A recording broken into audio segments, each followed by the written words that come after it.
Hi friends, welcome to Avantikasom. இன்றைக்கி நம்ம வீடியோவில் பார்க்க போகிறது ஆட்டு தழைக்கறி குழம்பு.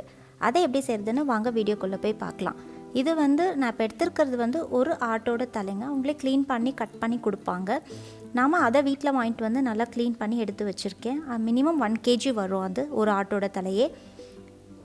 இப்போ இதுக்கு நான் ஸ்டவ்வில் ஒரு குக்கர் வச்சுருக்கேன். அதில் 4லேருந்து 5 டேபிள் ஸ்பூன் எண்ணெய் சேர்த்துக்கோங்க. எண்ணெய் நல்லா காஞ்சதும் பொடியாக கட் பண்ணி வச்சுருக்க 2 பெரிய வெங்காயம், 1 கொத்து கருவேப்பிலையை சேர்த்துட்டு நல்லா வதக்கிக்கலாம்.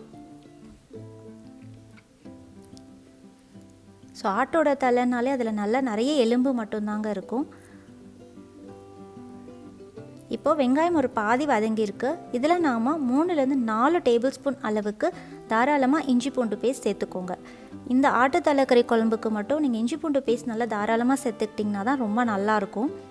ஏன்னா அவங்க அந்த ஆட்டோட தலையை ஒரு மாதிரி பேர்ன் பண்ணி தான் கொடுப்பாங்க, சுட்டு கொடுப்பாங்க. அதனால தான் அந்த ஸ்மெல் வராமல் இருக்கிறதுக்காக நல்லா ஒரு 4 டேபிள் ஸ்பூன் தாராளமாக இஞ்சி பூண்டு பேஸ்ட் சேர்த்துக்கோங்க.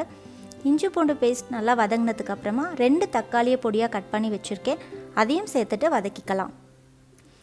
வெங்காயம் தக்காளியெல்லாம் நல்லா வதங்கின பின்னாடி நாம் க்ளீன் பண்ணி வச்சுருக்கோம் இல்லைங்களா அந்த ஆட்டோட தலையை, அதை நம்ம சேர்த்துக்கலாம்.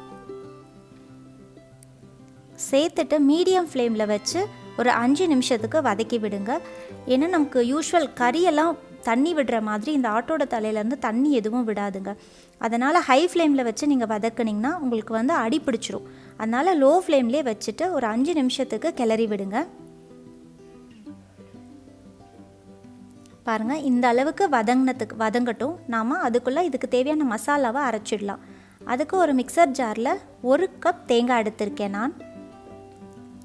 தேங்காய் துருவின தேங்காய் இல்லாமல் நல்லா ஹோல் தேங்காய் இருக்கும் இல்லைங்களா, அதுதான் கட் பண்ணி எடுத்திருக்கேன். 2 ஏலக்காய், ஒரு 2 சின்ன சைஸ் பட்டை, 6 லவங்கம் சேர்த்துக்கோங்க. ஒரு 5-6 முந்திரி பருப்பை உடச்சி சேர்த்துக்கோங்க.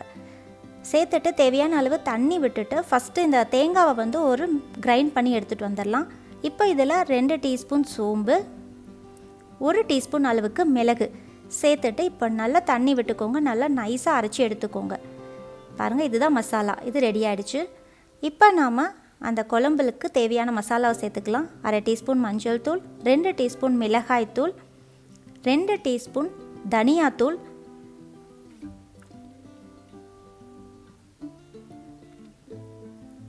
1 டீஸ்பூன் மிளகுத்தூள். ஏற்கனவே முழு மிளகு சேர்த்து அரைச்சிருக்கோம். இப்போ 1 டீஸ்பூன் மிளகுத்தூளும் சேர்த்துக்கோங்க. 1 டீஸ்பூன் கரம் மசாலா தூள்,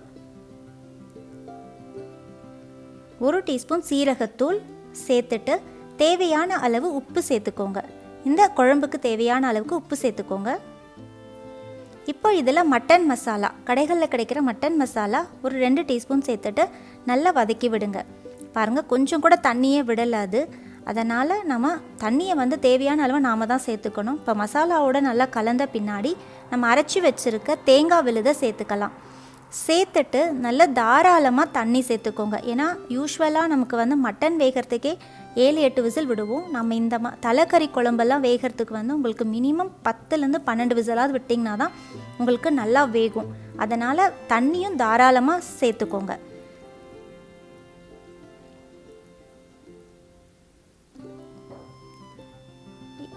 தண்ணியெல்லாம் சேர்த்துட்டு நல்லா கொதிச்சு வரும்போதே நீங்கள் உப்பு காரம்லாம் செக் பண்ணிக்கோங்க. செக் பண்ணிவிட்டு நீங்கள் லிட்டை வச்சு க்ளோஸ் பண்ணி நான் சொன்ன மாதிரி 10லேருந்து 12 விசில் உங்களோட அந்த கறியோட டெக்ஸ்டருக்கு ஏற்ற மாதிரி விசில் விடுங்க. நான் 12 விசில் விட்டு தான் எடுத்திருக்கேன். நல்லா அந்த எலும்பெல்லாம் நல்லா சாஃப்டாக வெந்திருந்ததுங்க. ஸோ உங்களுக்கும் உங்களோட கறி எந்த அளவுக்கு இருக்கோ அதுக்கேற்ற மாதிரி விசில் மட்டும் விட்டு எடுத்துக்கோங்க. பாருங்கள், அவ்வளோ தண்ணி விட்டுமே எவ்வளோ திக்காக இருக்குது. உங்களுக்கு ரைஸ்க்கு வேணும்னா இந்த திக்னஸோடவே நீங்கள் எடுத்துடலாம். ஆனால் இதே இட்லி தோசைக்கெல்லாம் நீங்கள் சாப்பிட்ற மாதிரி இருந்தால், அது இடியாப்பம்க்கெலாம் ரொம்ப நல்லாயிருக்கும். அதனால் இன்னும் கொஞ்சம் தாராளமாக தண்ணி சேர்த்துட்டு நான் கொதிக்க வச்சு கடைசியாக கொத்தமல்லி தழை தூவி இறக்கிடலாம். வேறு எதுவுமே இல்லைங்க, ரொம்ப சிம்பிள், சூப்பராக இருக்கும். ட்ரை பண்ணி பாருங்கள். இந்த வீடியோ உங்களுக்கு பிடிச்சிருந்தா லைக் பண்ணுங்கள், ஷேர் பண்ணுங்கள், கமெண்ட் பண்ணுங்கள். அவந்திகாசோம் சேனலுக்கு சப்ஸ்கிரைப் பண்ணுங்கள். தேங்க்யூ. தேங்க்ஸ் ஃபார் வாட்சிங்.